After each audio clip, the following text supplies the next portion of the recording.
Hi, my name is Daniel Walter Scott, and in this video we're going to look at what happens if somebody else already owns your domain name.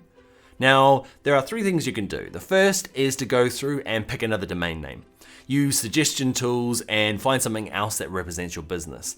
Now, I've got some really good tools in the very next video to help you do that type of stuff. The second is to look at a domain broker. Now, a domain broker is somebody who works as an intermediary between you and the seller of the domain. You give the broker boundaries of where you want to spend and they will negotiate a price for you. So in terms of brokers, we're going to use GoDaddy for this one. There are many out there, but because we bought our domain name earlier through them, we'll go and do that now. So let's go have a look at how GoDaddy does it. All right, the best way to find GoDaddy's brokering service is to actually do it through Google. It's a little hidden on their website. So if you type in domain broker GoDaddy, and generally the top result will get you to the right place. They're calling it their domain buy service. So the big things to know about this service is that the fees. So the first fee is there's a $70 fee per domain plus commission, plus there is the traditional or standard per year price for a domain of about $15.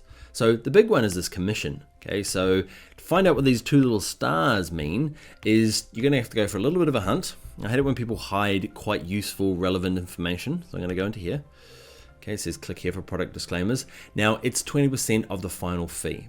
Okay, now throw some numbers around. If you end up paying $500, you're gonna end up paying an additional $100 to GoDaddy for their help. Okay, and this can be really handy, especially because it's quite hands-off. Okay, you let them do the work.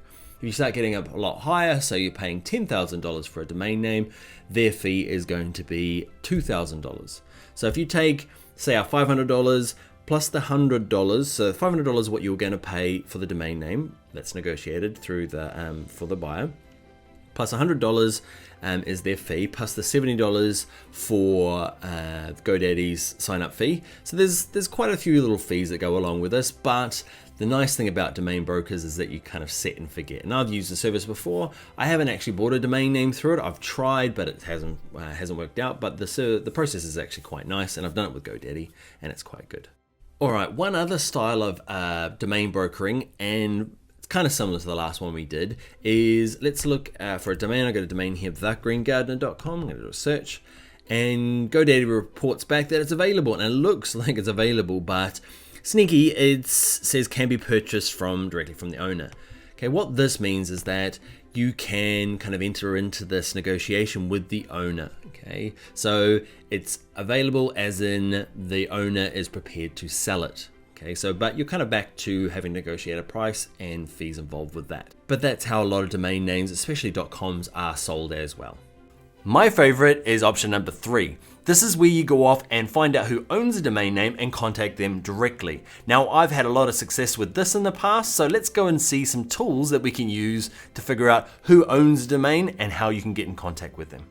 To find out who already owns a domain name, what we're going to do is do a regular domain name search. I'm going to search for greengardener.com, search for the domain, and you can see, it's gone, it's taken. Okay, so what we can do is scroll down right to the bottom of this page, and we're looking for something called the Who Is search. Now, the Who Is directory is a list of the details given by the person who registers the domain name, and quite often it can have their name and email and phone number. So let's do that search. So greengardener.com, hit search. Okay, we're gonna have to put in a verification code. No, we're not robots trying to do spammy things. All right, success. Now we can see there's a lot of details in the Who Is listing. What we're looking for is this here, registrant name. You can see it's Michael Sequoia, and you can see the organization, you can see his address, you can see phone numbers and email addresses. It's a little creepy, I know, but it's a great way now to go off and approach Michael and see if he's interested in selling it. He may not be, but this is probably the first thing to go and check. Now, another thing before you go and start hassling Michael to find out if they want to sell it is to check. I'm going to do a little search and just see what this website's doing. So greengardener.com, you can see it's doing nothing. It's got a 404 error, which means it's pretty terminal. It's not doing anything. So we could be in luck. It could be just a domain name that Michael just wants to get rid of. That'll be it for the techniques to figure out how to buy a domain name if somebody else owns it.